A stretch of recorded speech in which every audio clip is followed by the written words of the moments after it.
What's up mga kuys, mga atis? Welcome back sa akin channel. This is Chris Alan. At yung araw papanoorin natin yung isa sa mga trailer, teaser trailer ng upcoming Telebabad or GMA Prime series ng yung GMA. At ito yung Love Diary Beat. So ito yung comeback serye ni Jeneline Mercado sa GMA after 2 years ata nung matigil yung shooting nito because of Jeneline's pregnancy. So this is the parang ito yung pagpapatuloy ng serye at ngayon nga ilalabas na yung serye na to. So katambal niya rito yung that time bagong kapuso na si Yanin na ngayon ay matagal na 2 years nang nasa kapuso at marami na rin project siya under GMA. So with no further ado, let's watch the video and later I'll be giving my reaction and opinion on the said trailer. So let's go!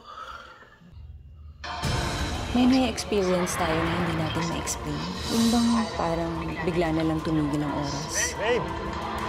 Yung nakita ko siya, para talaga ako na matanda. Sayang taken na. Di ba si Elson yun? Break na tayo! Uy! Okay ka lang? Ayoko lang na maabutan ako ng mahabol. Sana all may mahabol.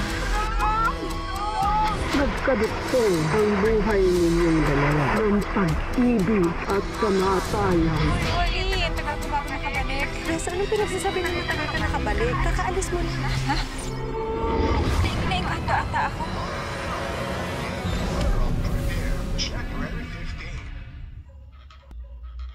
Okay, ito yung panapanood natin yung teaser trailer ng Love Diary Beat. Ito yung comeback serye ni Jeneline Mercado after 2 years na nawala siya sa limelight because sa pagbubuntis niya sa anak nila first baby nila ni Dennis Trillo. At ito yung pagpapatuloy ng serye niya na Love Diary Beat na hinto yung pag-shoot noon mga 2001 because of sa pregnancy niya.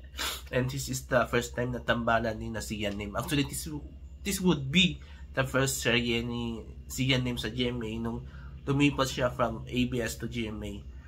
Diba? So naging kapuso siya. So unfortunately hindi ito yung naging first serye ni si Yanin. And I think ang naging lumabas na naging first serye niya is with Ashley Ortega, diba? Yung tawag nito, yung skating, about the skating, figure skating. So yan, balik tayo kay Jeneline sa dito sa Love Diary Beat. Actually bago ko pa napunod itong trailer na ito, meron na akong alam to sa synopsis ng serye na to, and it is similar to sa isang Hollywood film na about sa parang paulit-ulit pumabalik-balik siya para yung about sa life, diba? And this is not a new a storyline, and like I said, napanood na natin sa Hollywood, pero sa TV, I think, I don't know kung this is the first time as nagamit bilang serye yung storyline na yan, pero so far hindi, sa aking pagkakaalala wala pa atang gumamit ng ganitong kwento as series, pero as movie meron na tayo ng panood. Even local movie meron na rin atang gumamit ng ganitong storyline. So hindi siya totally common, pero like we said, meron nang nakagamit ng ganitong storyline. And again, ang magiging laban nitong Love Diary Beat, yung atake ito sa storyline, kung ano yung magiging plot twist niya, kung ano yung tatagpuhin, anong ikutin ng kwento, and plus yung acting ng mga artista. And so far so good. Wala naman tayong question sa actingan ni Gian Lim sa Jeneline Mercado. Both are magagaling na artista and they've proven themselves as a very good artista. So yun, so kapag-abang nga ba itong serye na to? Well, like I said earlier, hindi parang first time to na maging serye, na maging storyline ng isang serye, diba? So abangan natin kung paano ito paikutin within this certain number of episodes, 65, kasi parang nakakaroon na ako ng idea, parang mahirapan yata ang GMA kung nakatipin lang sila to sa pag-ikot-ikot ng yun, diba? So yun, pero tingnan natin kung paano atakihin to ng director ng serye, diba? So I have a high hopes for this serye kasi nga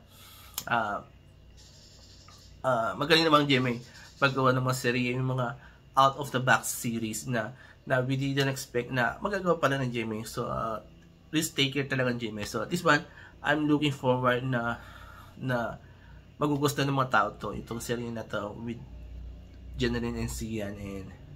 And kabang-abang, I'm sure maraming mag-aabang dito lalo. But, matagal na tong serye na to. And inabangan talaga ng tao to.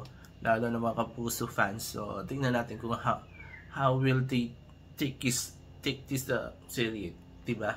And this will be released on January 15. So, hintay pa na natin yung full trailer. Gusto makita yung full trailer nito kung ano pa yung mapapakita para magkaroon tayo ng kahit konting hint kung ano pa, paano pa ikutin yung kwento na to, diba? With that kind of storyline, yung bumabalik-balik sila to sa past, diba? So, yun. So, kayo mga quiz, mga ateist, nagustuhan nyo po yung teaser trailer ng Love, Die, Repeat nila Jeneline Mercado at Zian Nim. Mag-comment kayo dito sa baba. At kung nagustuhan nyo namin binigay kong komento at reaction, mag-comment kayo dito sa baba and babasahin ko mag-comments nyo and I will try to react kung kailangan ko mag-react. So, yun. Before I end this video, please don't forget these 4 things while watching my videos on my channel. Comment, like, share, and subscribe to my channels. The Alansky Show, ang Pinoy Talaga channel, proudly from the vlog, and Tamat Lang People presents. So, maraming salamat. Have a nice day and bye-bye.